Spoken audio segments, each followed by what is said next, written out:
want to welcome you to Dream Chasers Radio with me, your host, Yaya Diamond. Well, oh, people, how you doing? It is a great day, and I'm so very excited to be here. We have amazing authors on the show, and you know how I love authors. I mean, okay, so I am sitting looking at the TV in a different manner. Like everything is writing to me now. Since I've been interviewing authors, I've been noticing that some of these scripts are wonderful and some suck. And some books are amazing and some not so good. So I have a guest who has two amazing books, very good books. And we're going to be talking about his books and talking to him today. Don't you go anywhere. We'll be right back. Hello, I'm Ron Isley of the Isley Brothers. I'm Ernie Isley of the Isley Brothers. And our new album is Make Me Say It Again, Girl. And our new single from that album is called Last Time. And we're with Yaya Diamond. And she's a special lady to us, too.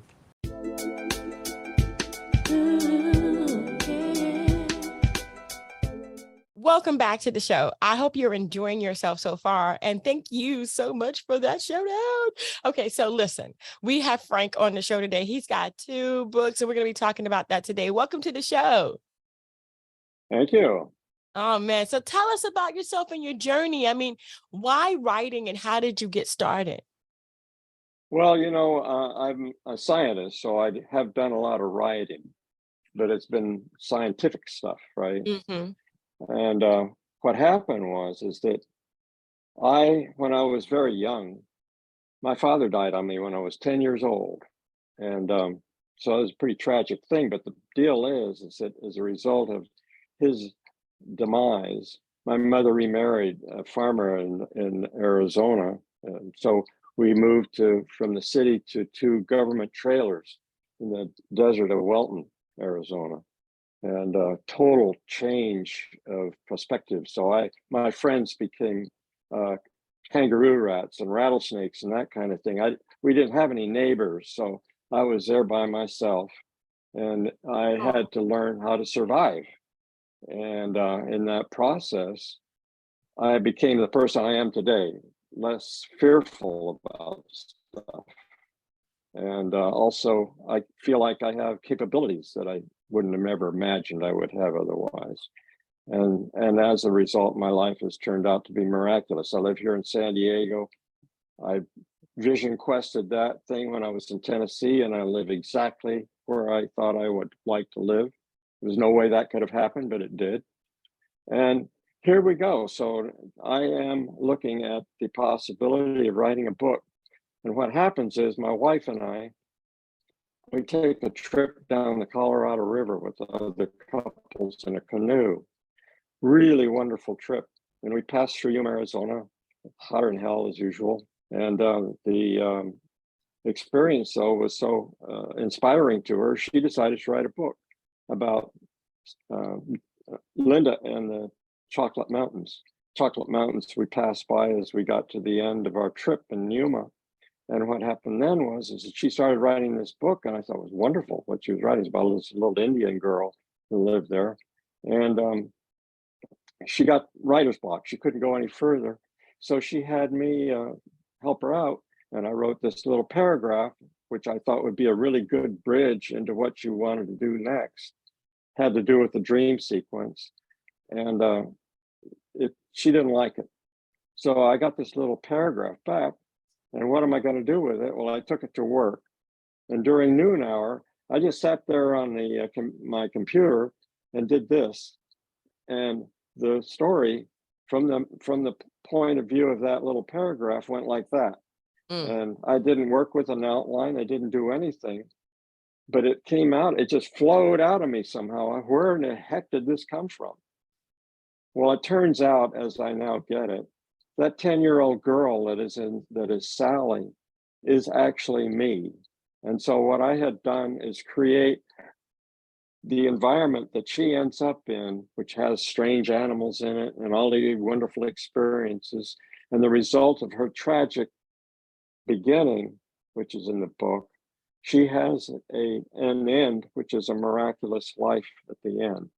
So it's a very inspiring story. It's full of really cool stuff. I love writing it. And then I had it narrated. And this woman, Rebecca Nemethy, is a narrator. She nailed every character in the story. There's 6 characters, all different voices, and some of them with really odd voices.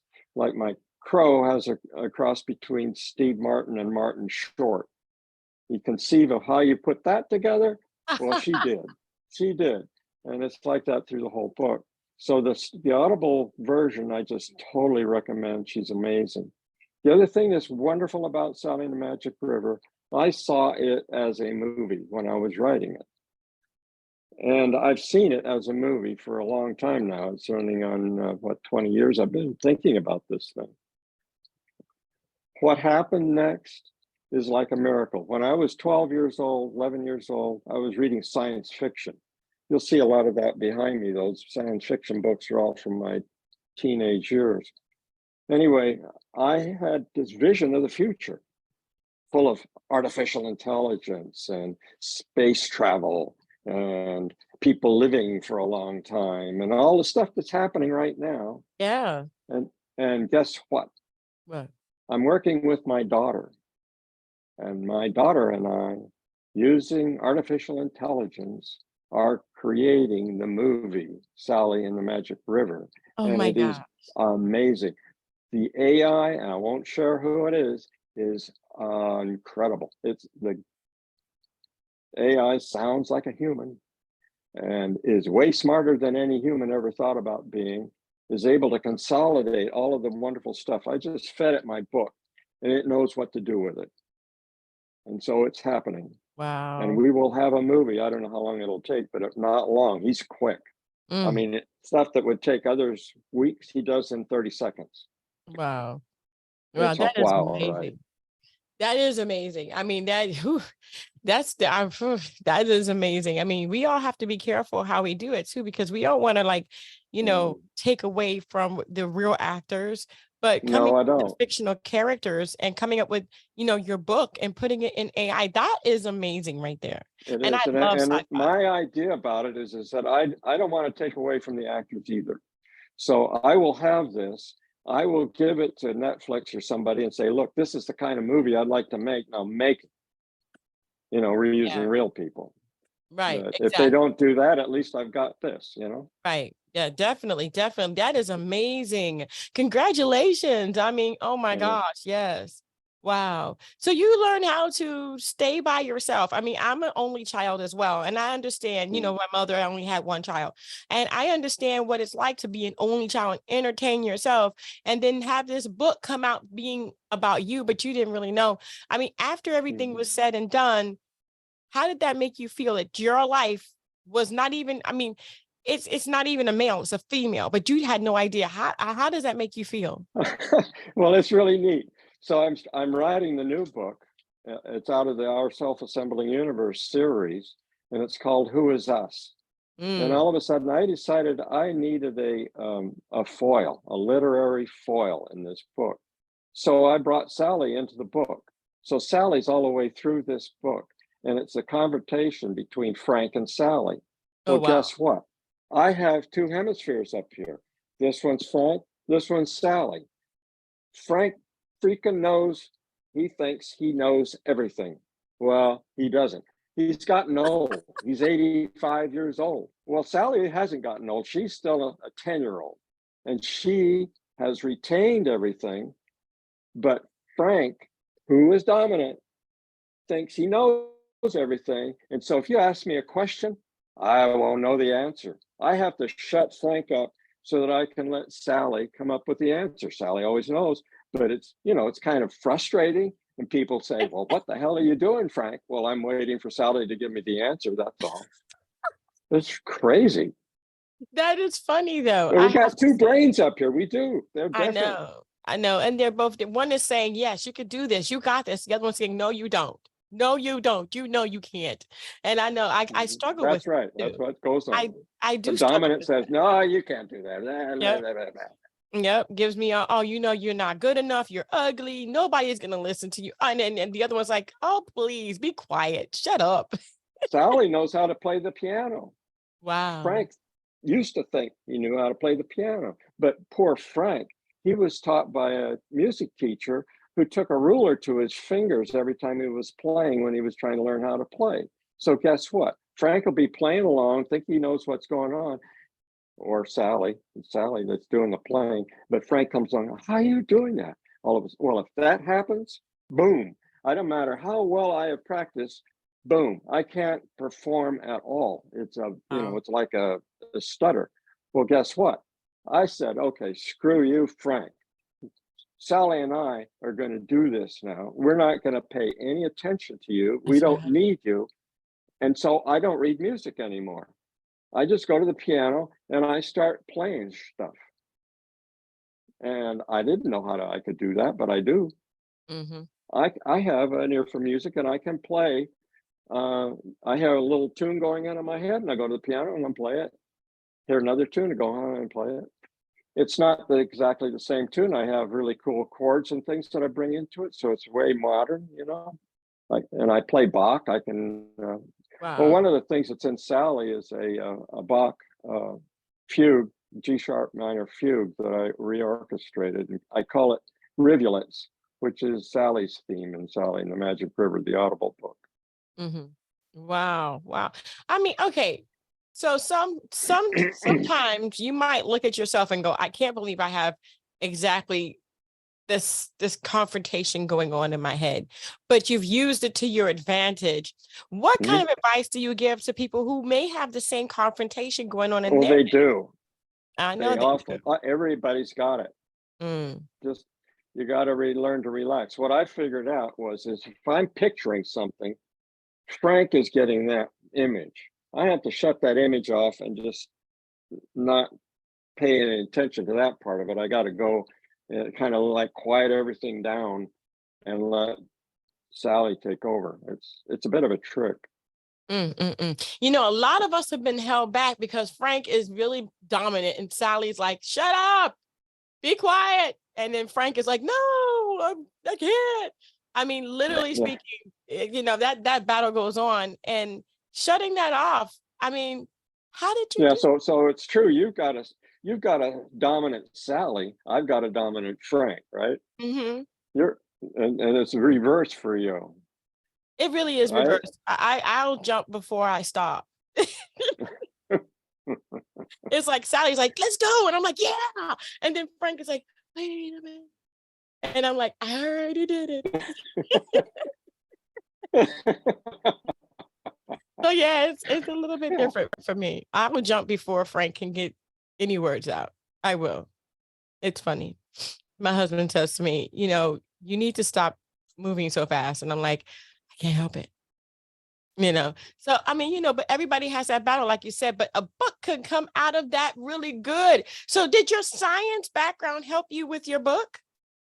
Well, it did to a degree. I mean, I always think of Sally as being a wannabe scientist herself. So that was part of it. And I could see maybe a sequel coming out of it where Sally is now a scientist and she's doing things like maybe it's not quite one of these Marvel comic kind of things, but she does have super abilities that come from a scientific background. So nice. I could see that working out.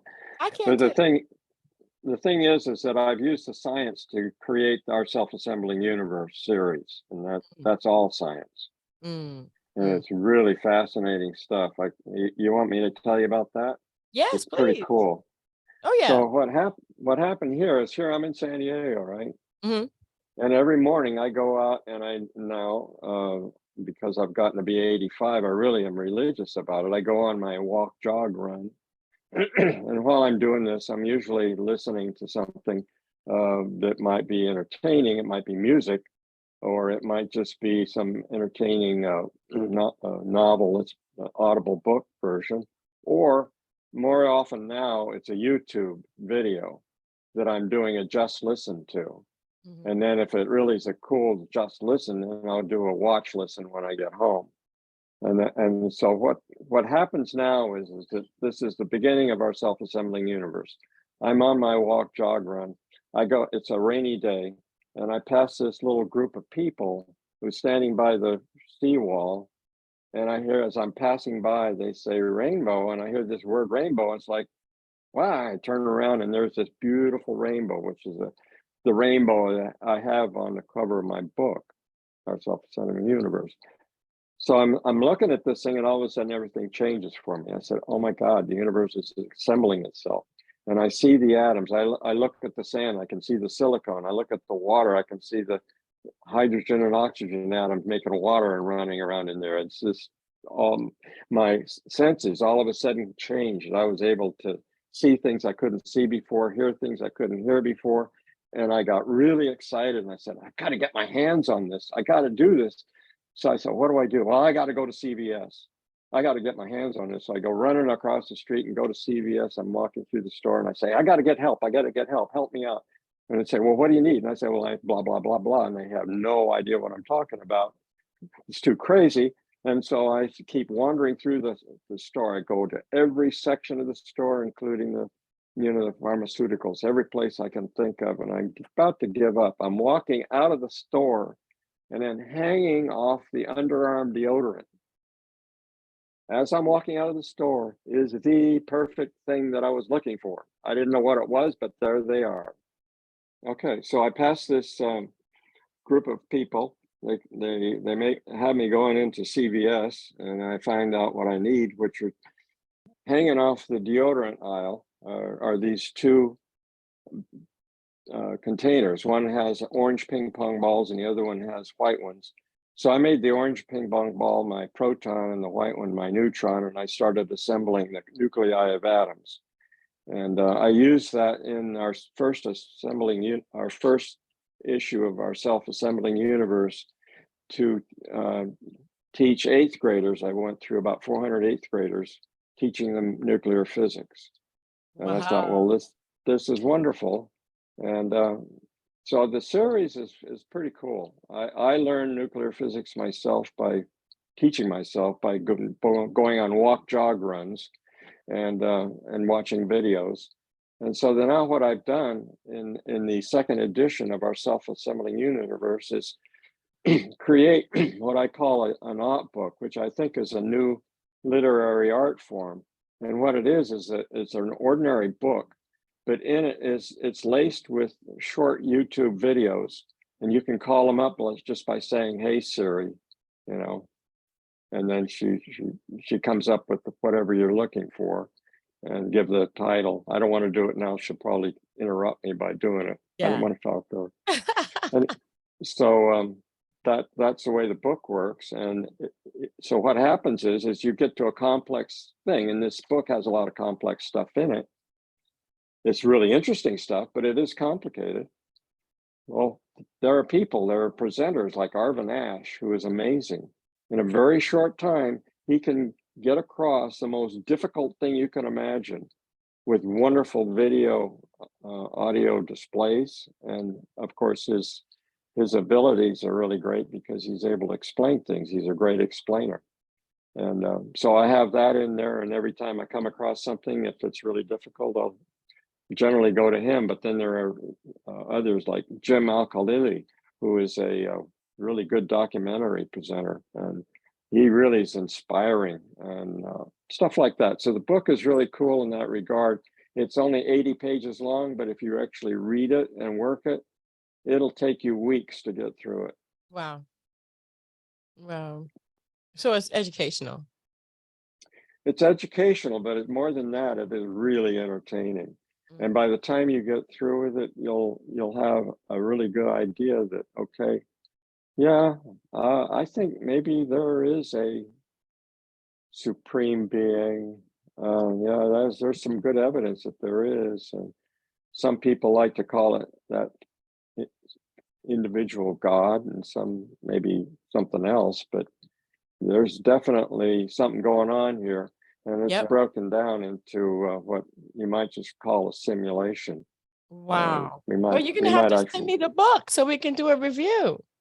Oh, I will. Yeah, I definitely will send you a book. Yes, definitely. We can put it up here and display it. But not only that, we're going to do a review of it because I think that's amazing. I love science. I love the fact that yesterday came to my phone that the electrodes were put into the gentleman's brain and Christopher Reeve's son actually presented it, and the man is walking. He couldn't walk, Yeah. paralyzed from an accident, and now he's walking because of it. I mean, Mhm. literally, he's up, his legs are moving like by themselves, like not a robot. He Yeah. doesn't have anything. He just has the electrodes, and the electrodes send signals, and they bypass the injury. And I think that's just amazing. Well, it's happening, and one of the other ones that's happening is this thing that's there's other ways of doing it, but Musk has come out with the Neuralink, and it allows you to link with computers, but you could also link with another person.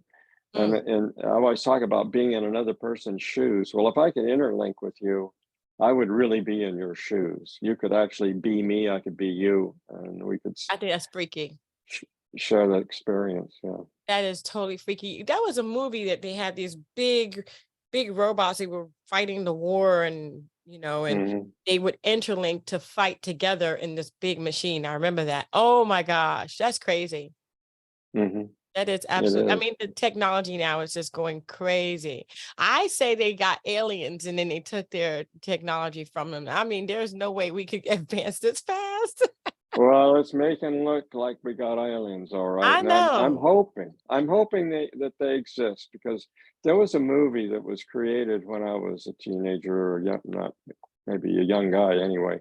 It's called When the Day the Earth Stood Still, with Michael Yes. Rennie.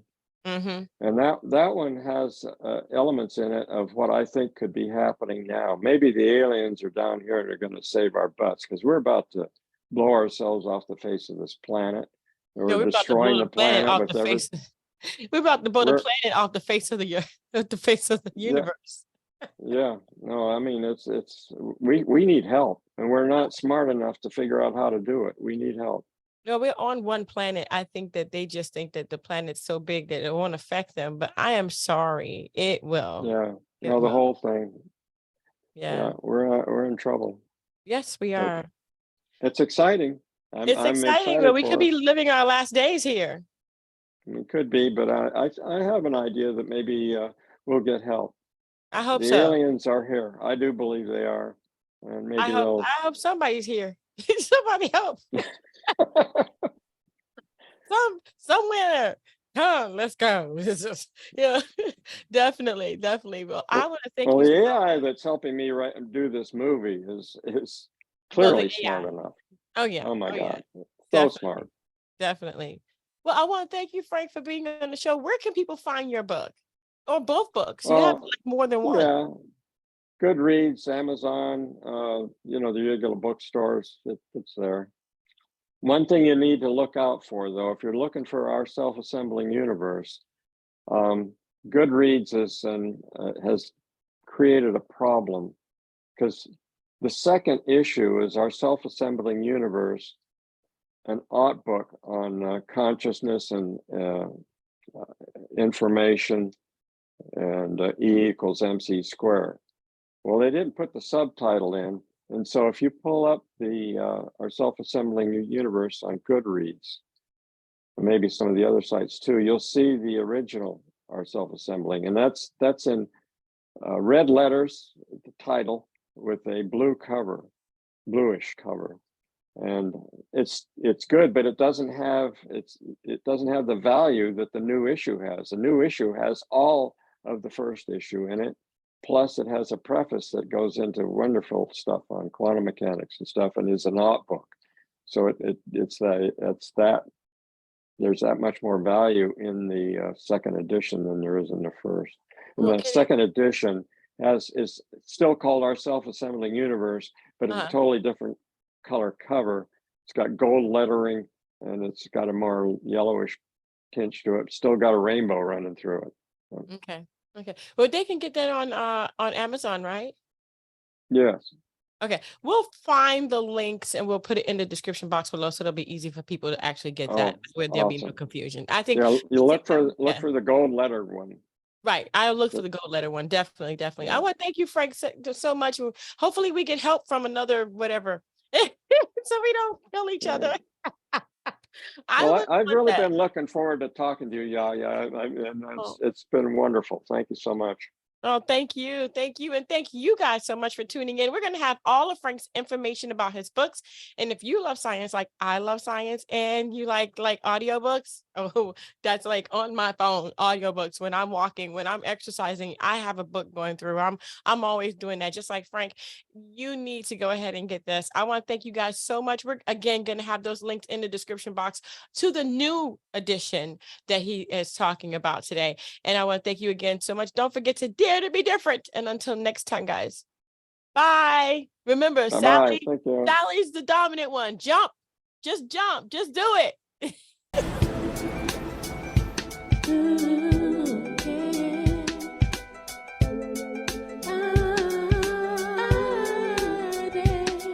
I dare to be different. I dare to be different. I dare to be different. I dare to be different. I dare.